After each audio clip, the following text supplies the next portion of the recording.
محترم ناظرین السلام علیکم۔ میں ایک امام مسجد تھا۔ مسجد کی تعمیر کے لیے لوگوں کے ہجوم میں کھڑا چندے کے لیے درخواست کر رہا تھا کہ جب ایک عورت میرے پاس آئی اور کہنے لگی میں تمہاری بیوی ہوں۔ میں اس عورت کو جانتا تک نہیں تھا۔ میں نے بہت انکار کیا مگر وہ باضد ہی رہی۔ جب میں نے اس سے ثبوت مانگا تو اس نے ایک ایسی چیز دکھائی کہ میرے پیروں تلے سے زمین نکل گئی۔ میری عمر 32 سال تھی لیکن میری شادی ابھی تک نہیں ہوئی تھی۔ میں بھی امام مسجد تھا اور مسجد سے منسلک ایک چھوٹے سے کمرے میں رہتا تھا۔ لوگوں میں میری بہت زیادہ عزت تھی۔ ہماری مسجد ابھی زیر تعمیر تھی اور مسجد کے برابر رہنے والے گھر کے رہائشیوں نے بھی اپنے گھر مسجد کے لیے وقف کر دیے تھے۔ مسجد کے لیے چندہ اکٹھا کرنے کا کام میرا تھا۔ میں عشاء کے بعد کچھ دیر کے لیے لوگوں کو اس بات کی طرف رغبت دلاتا کہ وہ مسجد کی تعمیر میں اپنا حصہ ڈالیں۔ کافی لوگوں نے پیسے دینے شروع کر دیے تھے۔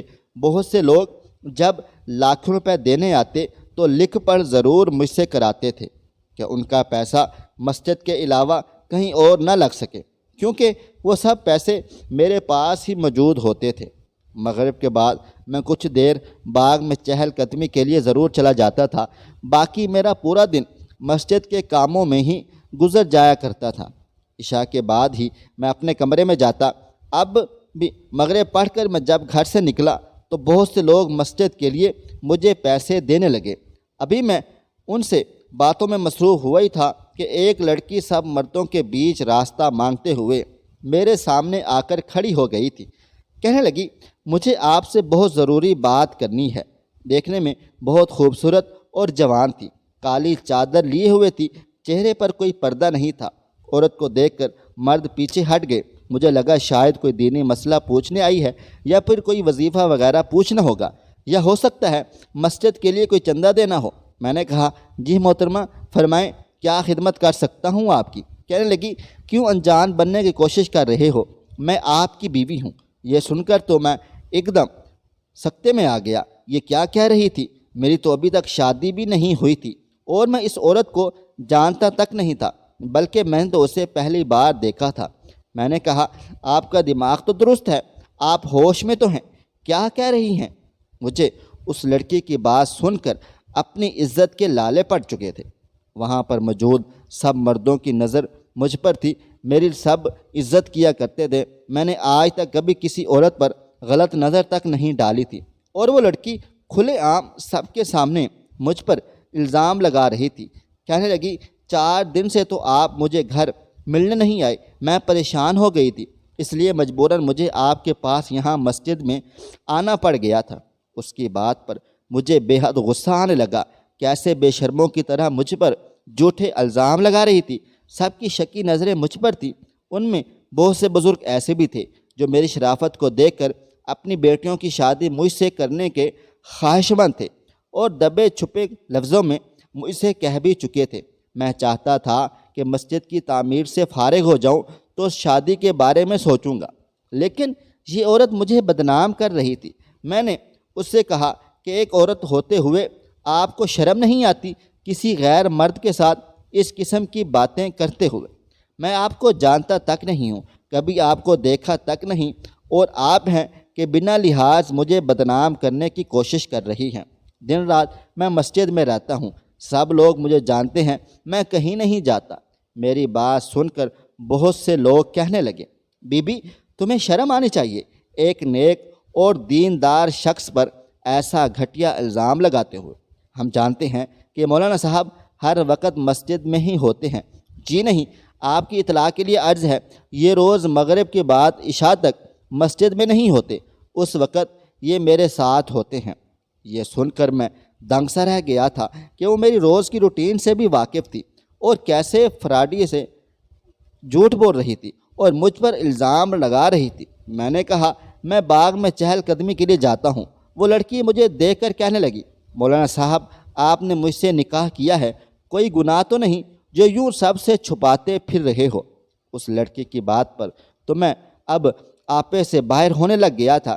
ایک کے بعد ایک جھوٹ وہ مسلسل بولے چلی جا رہی تھی۔ دیکھو محترمہ، میں تمہارا بہت لحاظ کر رہا ہوں، اس لیے عورت ہونے کا ناجائز فائدہ مت اٹھاؤ اور نکلو یہاں سے۔ میں تمہیں جانتا تک نہیں ہوں اور مجھے کیا ضرورت پڑی ہے کہ میں تم سے خفیہ نکاح کرتا پھروں؟ مجھے غصہ آنے لگا تھا۔ بے شک میں ضبط کا مظاہرہ کر رہا تھا، لیکن آخر کب تک کرتا؟ بہت سے لوگ جانتے تھے کہ میں مغرب سے عشاء تک مسجد میں نہیں ہوتا۔ کافی لوگ یہ بات نہیں جانتے تھے کہ میں باغ میں چہل قدمی کے لیے جاتا ہوں، اور نہ ہی میں ہر ایک کو بتا کر جاتا تھا۔ لوگوں کی مشکوک نظریں مجھ پر اٹھنے لگیں، اور ایک عزت دار مرد کے لیے ایسی نظریں ہی بہت زیادہ اذیت دیتی ہیں۔ میں وہاں سے واپس مسجد کی طرف جانے لگا، لیکن وہ عورت میرے سامنے آ کر کھڑی ہو گئی، رونے لگی، کہنے لگی، میرے سرداج، مجھ سے ایسی کیا کوتاہی ہو گئی، غلطی ہو گئی جو آپ مجھ سے ایسے بیگانگی والا سلوک کر رہے ہیں؟ میں نے تو آج تک آپ کی کوئی بات نہیں ٹالی، نہ جانے کیوں وہ میری شرافت کا کڑا امتحان لے رہی تھی۔ میں نے آپ کو جناب کو بالائے طاق رکھ کر غصے سے انگلی اٹھا کر اسے تنبیہ کرتے ہوئے کہا، میں تمہیں تمہارا کچھ نہیں لگتا، اب تم اگر مجھ پر کوئی بھی الزام لگایا تو میں تمہیں پولیس کے حوالے کر دوں گا۔ میری آنکھیں اس وقت قہر برسا رہی تھیں۔ وہ اپنے چہرے پر بے چارگی اور مسکنت ڈالے خود کو سچا ثابت کرنے کی کوشش کر رہی تھی۔ کہنے لگی، میرے پاس سارے ثبوت ہیں کہ آپ ہی میرے شوہر ہیں۔ اس نے اپنے کندھے پر لٹکے پرس کو کھولا اور کچھ کاغذات میرے حصے کیے۔ بہت سے لوگ میرے پاس آ کر وہ پیپر دیکھنے لگے۔ وہ دیکھ کر میرے پیروں تلے زمین ہی نکل گئی تھی۔ وہ نکاح نامہ تھا، جہاں میرا شناختی کارڈ نمبر بھی ٹھیک لکھا ہوا تھا، اور اس کی کاپی بھی ساتھ اٹیچ تھی، اور اس عورت کا بھی میرے دستخط بھی ویسے ہی ہوئے تھے جیسے میں کرتا تھا۔ کوئی فرق نہیں تھا ان دستخطوں میں۔ میرا تو دماغ گھوم کر رہ گیا تھا، بھلا یہ سب اس عورت کے پاس کیسے آ سکتا ہے جیسے میں نے آج ہی پہلی بار دیکھا ہے؟ اس نے جب یہ سب کیسے حاصل کیا؟ میری عقل سوچنے سے قاصر تھی۔ ابھی یہ بات میں سوچ ہی نہیں پا رہا تھا جب اس نے اپنا موبائل فون نکال کر اس میں اپنی اور میری تصاویر بھی دکھا دی، جہاں میں سفید شلوار قمیض میں کھڑا تھا اور وہ ایک سرخ لباس میں ملبوس تھی۔ سب لوگ بڑی دلچسپی سے یہ دیکھ رہے تھے۔ میری عزت کا جنازہ نکل گیا تھا۔ میں نے وہ پیپر اور موبائل اس عورت کے ہاتھ میں رکھا اور کہا، میں نے تم سے کوئی نکاح نہیں کیا، کیا تم جھوٹ بول رہی ہو؟ اس لیے یہاں سے چلی جاؤ۔ میری بات سن کر وہ لڑکی وویلا مچانے لگی، شور مچانے لگی، کہنے لگی، اب تو میں نے سارے ثبوت دے دیے ہیں، اب آپ سب لوگ ہی مجھے انصاف دلائیں، یہ میرے شوہر ہیں۔ اس چلاک عیار لڑکی کی بات سن کر تو اب سب ہی خاموش تماشائی بنے کھڑے تھے۔ میرا تو رنگ پھیکا سا پڑ گیا تھا۔ میرے برسوں کی کمائی عزت خاک میں مل گئی تھی، وہ بھی بنا کسی قصور کے۔ نہ جانے وہ لڑکی کون تھی اور اتنا بڑا جھوٹ کیوں بول رہی تھی۔ سب لوگ مجھے شک بھری نظروں سے دیکھنے لگ گئے تھے۔ مولانا صاحب، آپ نے نکاح کر ہی لیا ہے تو اب مان بھی جائے نا۔ اس لڑکی کے پاس سارے ثبوت موجود ہیں، میں یوں تھا کہ ابھی رو دوں گا۔ میں نے کہا، خدا کے لیے میرا اعتبار کرے، میں اس لڑکی کو جانتا تک نہیں ہوں، میں نے اس سے کوئی نکاح نہیں کیا، اور اگر مجھے شادی کرنی ہی ہوتی تو مجھے چھپانے کی ضرورت ہی کیا تھی؟ میں سب کو بتا کر بھی تو کر سکتا تھا۔ میری بات پر کسی کو اعتبار نہیں آ رہا تھا۔ ایک شخص کہنے لگا، مولانا صاحب، آپ بھی کوئی ایسا ثبوت پیش کر دیں جس سے یہ لڑکی جھوٹی ثابت ہو جائے۔ میرے پاس تو ایسا کوئی کاغذی ثبوت نہیں تھا جو میں پیش کرتا۔ میں نے کہا، یہ لڑکی میرے ساتھ کوئی چال چل رہی ہے، گیم کھیل رہی ہے، اس لیے یہ جھوٹے ثبوت اکٹھے کر کے لائی ہے۔ مجھے علم ہے یہ میرے ساتھ کون سا کھیل کھیلنے والی ہے جو میں ایسے ثبوت اکٹھے کرتا۔ میری بات سن کر وہ لڑکی بے ساختہ بولی، میں ایک عورت ہو کر بھلا ایسا کیوں جھوٹ بولوں گی؟ کسی غیر مرد کو اپنا شوہر کہوں گی جس کے ایسا جھوٹ بولنے سے مجھے میری عزت کا خطرہ ہو؟ میں بھلا ایسا جھوٹ کیوں بولوں گی؟ اگر آپ کو گواہ چاہیے تو میں ابھی اپنے ابا اور بھائی جان کو بھی بلا لیتی ہوں، جن سے انہوں نے میرا رشتہ مانگا تھا اور جن کے سامنے میرا ان سے نکاح ہوا تھا۔ نہ جانے کیوں میں اس لڑکی کے جھوٹ پر بدحواس سا ہونے لگا تھا۔ اس لڑکی نے فون کر کے 2 مردوں کو اور بلا لیا جو اس لڑکی کا ساتھ دینے لگے تھے۔ بحث طویل ہو چکی تھی، بہت سے امام اور مفتی صاحب بھی جمع ہو گئے۔ نکاح نامے پر حکومت کی اسٹمپ بھی لگی موجود تھی۔ نکاح نامہ اصلی تھا، سارے ثبوت ٹھیک تھے، شک کی کوئی گنجائش نہیں تھی۔ اب مفتی حضرات مجھے شک بھری نظروں سے دیکھ رہے تھے۔ پھر 2 مولانا صاحب جو میرے ساتھی بھی تھے مجھے الگ کمرے میں لے گئے، کہنے لگے، مظفر، اگر تم سے کوئی غلطی ہو گئی ہے اور تم نے چھپ چھپا کر نکاح کر لیا ہے اور اب اپنی عزت کی خاطر مکر رہے ہو تو دیکھو یہ غلط ہے اور گناہ ہے۔ تم ایک پاکیزہ رشتے سے انکار کر رہے ہو، ان کے پاس سارے ثبوت موجود ہیں، تم مان جاؤ تو ہم بات کو سنبھال لیں گے۔ میری آنکھیں بھر آئی تھیں۔ میں نے ان کے سامنے ہاتھ جوڑ کر کہا، میں نے اس لڑکی سے کوئی نکاح نہیں کیا، آپ لوگ کیوں مجھے جھوٹا ثابت کر رہے ہیں؟ میں کیسے کسی لڑکی کو بنا نکاح کے اپنے ساتھ رکھ سکتا ہوں؟ کہنے لگا، نکاح نامہ اصلی ہے، شناختی کارڈ کا نمبر تمہارا درست ہے، سائن تمہارے بالکل وہی ہیں، تمہاری تصاویر اس لڑکی اور اس کے والد اور بھائی کے ساتھ موجود ہیں، پھر ہم کیا سمجھیں، کسے سچا سمجھیں اور کسے جھوٹا؟ میں نے کہا، اس کا ایک ہی حل ہے، میرے پاس وہ لڑکی اگر یہ کہتی ہے میں نے اس سے نکاح کیا ہے تو میں سب کے سامنے اسے طلاق دے دیتا ہوں، قصہ یہی ختم ہو جائے گا، کیونکہ میرا اللہ پاک جانتا ہے کہ وہ لڑکی میرے لیے غیر محرم ہے۔ میں ایک چھت کے نیچے اس لڑکی کے ہمراہ 1 منٹ نہیں رہوں گا۔ میری بات سن کر وہ مفتی حضرات ساتھی باہر نکل گئے اور پھر مجھے ایک اور ساتھی بلانے آیا۔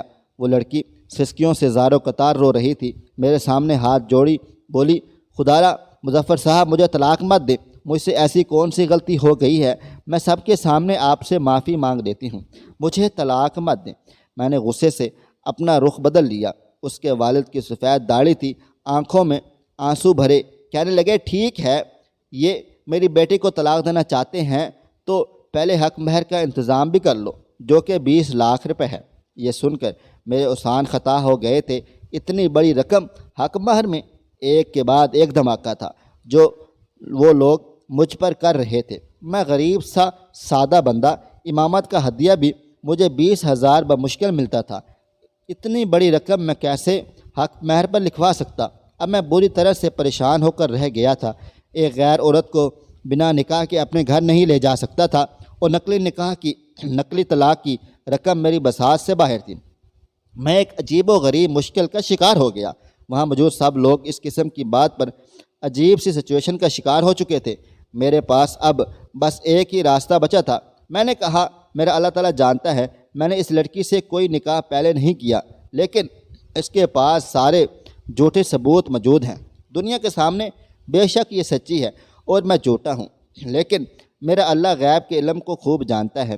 میں نے اس لڑکی سے پہلے کوئی نکاح نہیں کیا۔ جو رقم حق مہر پر اس لڑکی نے لکھی ہے وہ میری بساط سے باہر ہے، اس لیے آپ میرا اس سے نکاح پڑھوا دیں۔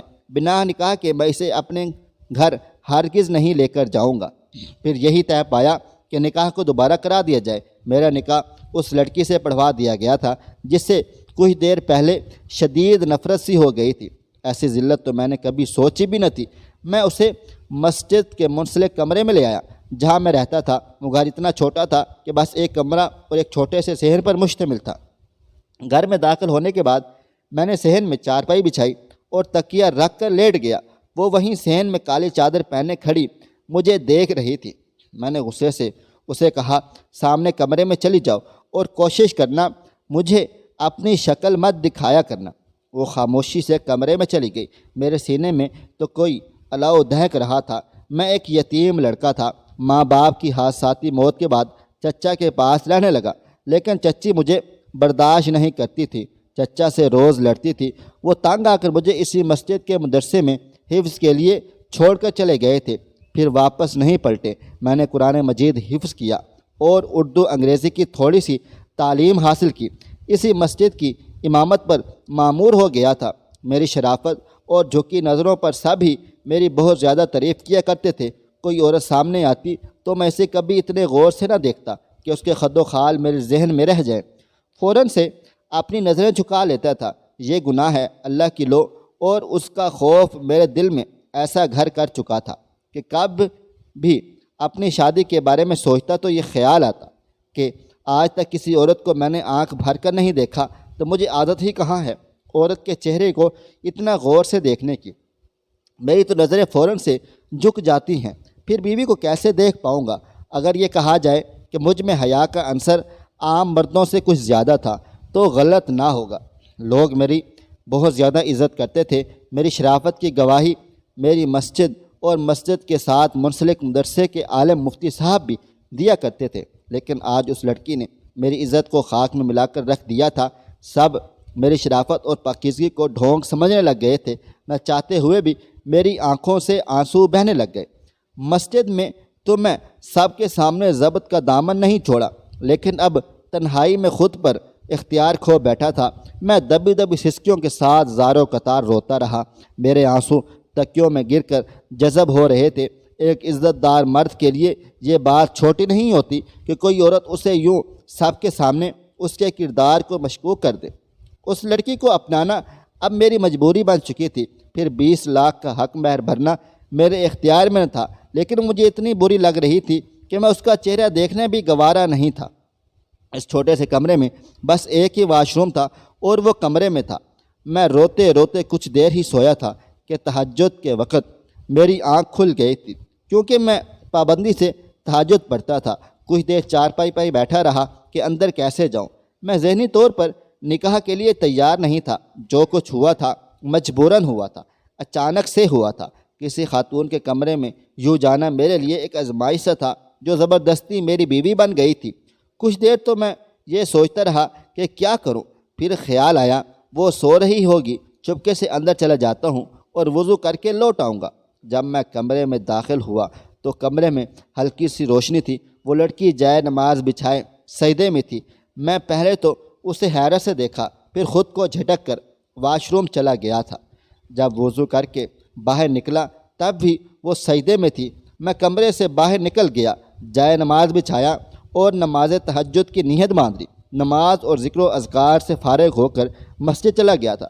مجھے دیکھ کر بہت سے ساتھی ایک دوسرے کے کانوں میں خسر پھسر کرنے لگے، یقیناً میرے بارے میں ہی باتیں کر رہے ہوں گے۔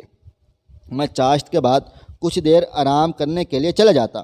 پورا دن میں نے مسجد میں ہی گزارا۔ گھر عشاء کے بعد ہی لوٹا تھا۔ گھر صاف ستھرا تھا، کھانے کی خوشبو بھی آ رہی تھی۔ بھوک تو مجھے بھی لگی تھی۔ دوپہر میں کھانا مدرسے میں ہی کھا لیا تھا۔ گھر پر راشن موجود تھا۔ میں عشاء کے بعد گھر جا کر کچھ نہ کچھ خود بنا ہی لیا کرتا تھا۔ بھوک ہونے کے باوجود میں نے اپنی چارپائی بچھائی اور لیٹ گیا۔ وہ لڑکی کچن سے باہر نکلی، اسی کل والے لباس میں تھی، چادر پوری طرح سر پر لپیٹ رکھی تھی۔ کہنے لگی کھانا تیار ہے، آپ کھانا یہیں صحن میں لگا دوں؟ میں نے اس پر ایک نظر ڈال کر ہٹائی۔ میرے کھانے کی فکر کرنے کی تمہیں کوئی ضرورت نہیں ہے، بس اپنا انتظام کرو۔ یہ کہہ کر میں نے کروٹ بدل کر آنکھیں بند کر لی۔ کچھ دیر کے بعد میری آنکھ لگ گئی تھی۔ تہجد کے وقت وہ مجھے پھر سے سجدے میں نظر آئی۔ مجھے لگا اپنے گناہوں کی توبہ مانگ رہی ہوگی، معافی مانگ رہی ہوگی، لیکن کسی کے ساتھ، انسان کے ساتھ کی گئی زیادتی تب تک معاف نہیں ہوتی جب تک وہ خود معاف نہ کر دے۔ میرے دل میں بار بار یہ خیال آنے لگتا کہ اس عورت سے پوچھوں تو صحیح، اس نے میرے ساتھ ایسا کیوں کیا۔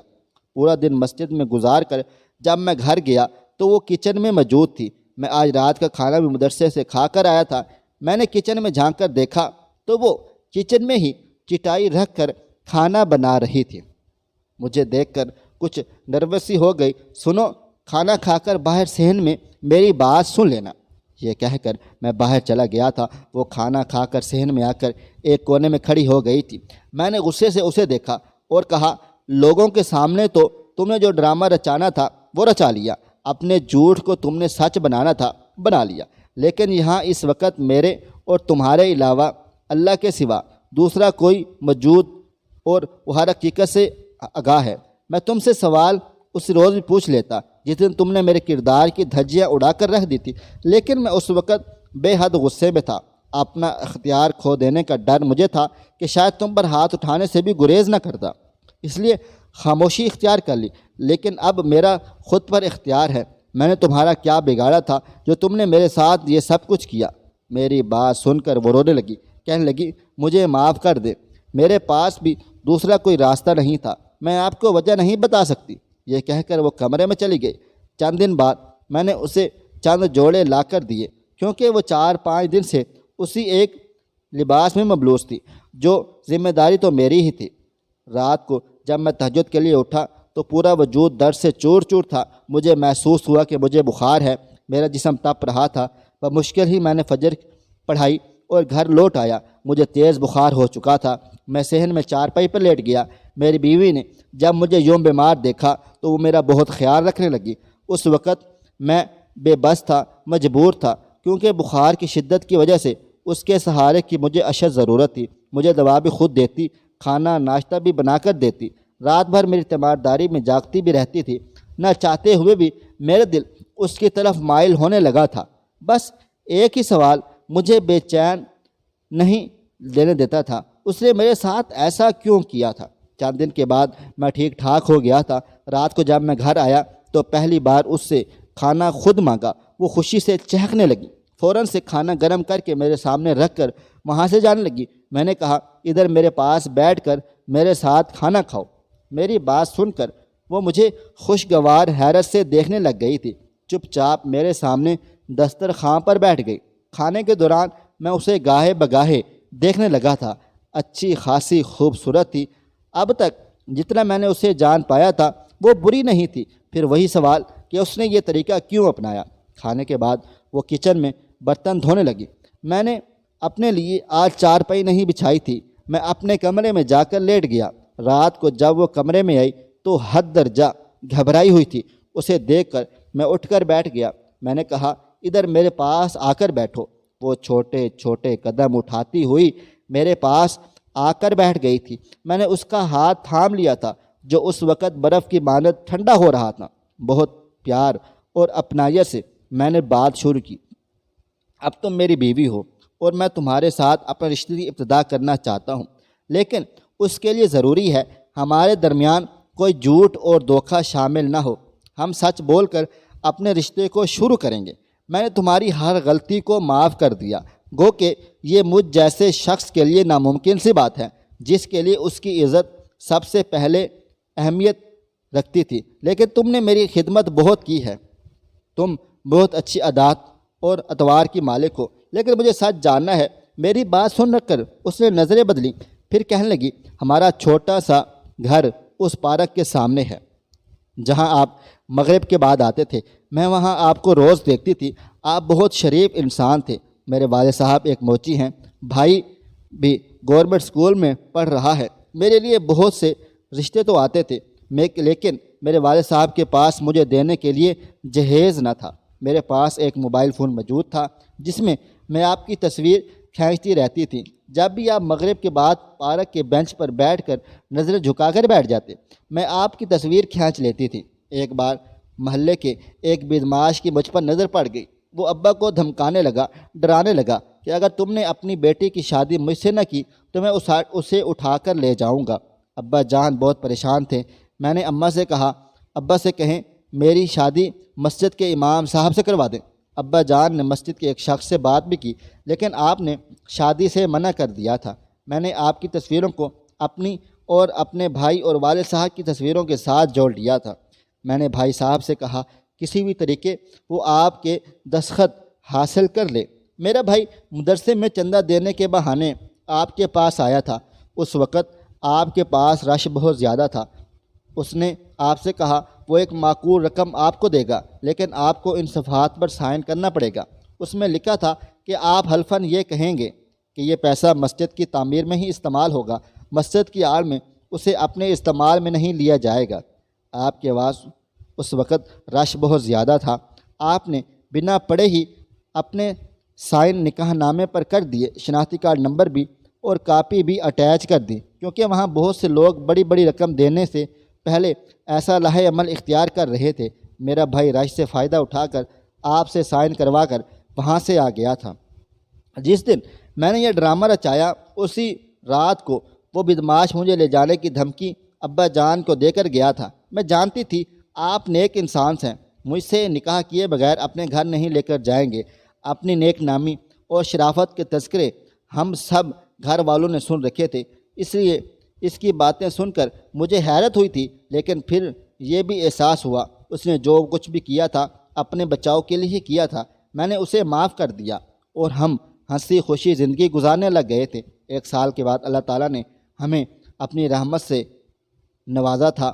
میری بیوی بہت نیک تہجد گزار ہے، میرا بہت خیال رکھتی ہے اور ہماری زندگی اب خوشی خوشی گزر رہی ہے، اور مسجد والے بھی ہمارا ادب و احترام اسی طرح کرتے ہیں جیسے پہلے کیا کرتے تھے۔